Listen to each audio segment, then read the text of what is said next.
ಎಲ್ಲರಿಗೂ ನಮಸ್ಕಾರ. ಇವತ್ತು ನಾವು ಶ್ರೀ ರಾಜು ಸೇಠ್ ಫೌಂಡೇಶನ್ನಿಂದ ಫ್ರೀ ಆರೋಗ್ಯ ಶಿಬಿರ ಅಂದರೆ ಹೆಲ್ತ್ ಕ್ಯಾಂಪ್ ಆರ್ಗನೈಸ್ ಮಾಡ್ತಾ ಇದ್ದೇವೆ.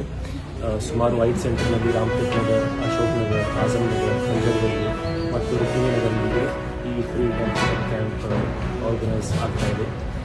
ಇದರಲ್ಲಿ free blood pressure screening, free glucose screening, sugar screening ಮತ್ತು ಬೇರೆ ಬೇರೆ ನಾನ್ ಕಮ್ಯುನಿಕೇಬಲ್ ಡಿಸೀಸಸ್ ಯಾವುದ್ಯಾವುದು ಇದೆ ಅಂದರೆ ಅದೆಲ್ಲ ಸ್ಕ್ರೀನಿಂಗ್ ಮಾಡ್ತಾ ಇದ್ದೇವೆ.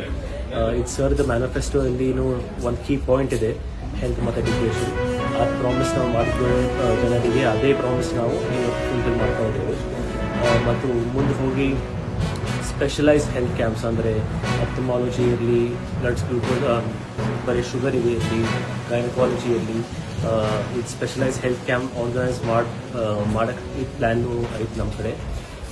ಇದೇ ಸುಮಾರು 500ಕ್ಕಿಂತ ಹೆಚ್ಚು ಪೇಷಂಟ್ಸ್ ಆಲ್ರೆಡಿ ವಾಕಿಂಗ್ ಮಾಡಿದ್ದೇವೆ ಇವತ್ತು, ಮತ್ತು ಡಿಕ್ರೀಸ್ ಆಗ್ತಾ ಇದ್ದೇವೆ. ಅದಕ್ಕೆ ನಾವು ನಿಮಗೆ ಧನ್ಯವಾದ ಕೇಳ್ಕೊಳ್ತೇವೆ. ನಮಸ್ಕಾರ. ಅಧಿಕಾರಕ್ಕೆ ಬಂದು 2 ವರ್ಷ ಆಗಲಿಕ್ಕೆ ಬಂತು. ಅವ್ರ ಪ್ರಣಾಳಿಕೆ ಒಬ್ಬ ತೆಗೆದು ನೋಡ್ಬೇಕು. ಸಿದ್ದರಾಮಯ್ಯ ಬರೀ ಬಂಡತನದಿಂದ 5 ಗ್ಯಾರಂಟಿ ಕೊಟ್ಟಿವಿ, 5 ಗ್ಯಾರಂಟಿ ಕೊಟ್ಟು ಅದನ್ನು ಕೂಡ ಕೊಡ್ತಾ ಇಲ್ಲ. ಒಂದು ಯುವಕರಿಗೆ ಗ್ರ್ಯಾಜುಯೇಟ್ಗೆ 3,000 ಕೊಡ್ತೀವಿ ಅಂತ ಹೇಳಿದರು. ಡಿಪ್ಲೊಮಾ ಹೋಲ್ಡರ್ಗೆ 1,500 ಕೊಡ್ತೇನೆ ಅಂದರು, ಕೊಟ್ಟೇ ಇಲ್ಲ. 2 ವರ್ಷ ಆಯಿತು. ಮತ್ತು ಗೃಹಲಕ್ಷ್ಮಿ ಅಂತಕ್ಕಂಥದ್ದು ಹೆಣ್ಣು ಮಕ್ಕಳಿಗೆ 2,000 ರೂಪಾಯಿ ಅಕೌಂಟಿಗೆ ಹಾಕ್ತಿದ್ರು, ಅದು ಬಂದಾಗಿದೆ 3 ತಿಂಗಳಿಂದ. ಮತ್ತು ಅಕ್ಕಿ ಕೊಡ್ತೀವಿ ಅಂತ ಹೇಳಿದರು, 10 ಕಿಲೋ ಅಕ್ಕಿ ಕೊಡ್ತೀವಿ ಅಂತ ಹೇಳಿ 170 ರೂಪಾಯಿ ಹಾಕ್ತಿದ್ರು, ಅದು ಕೂಡ ಬಂದಾಗಿದೆ. ಯಾವುದೂ ಚಾಲೂ ಇಲ್ಲ.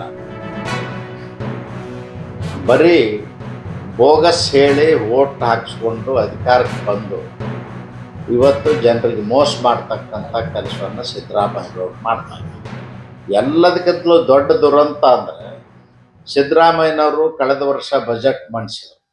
2024-25 ಸಾಲ 3,70,000 ಕೋಟಿಯಷ್ಟು ಬಜೆಟ್ದ ಗಾತ್ರ ಇತ್ತು. ಅದರ ಇದುವರೆಗೂ ಅವ್ರಿಗೆ ಸಂಗ್ರಹ ಆದದ್ದಷ್ಟು 1,72,000 ಕೋಟಿ ಆಗಿದೆ. ಹಬ್ಬ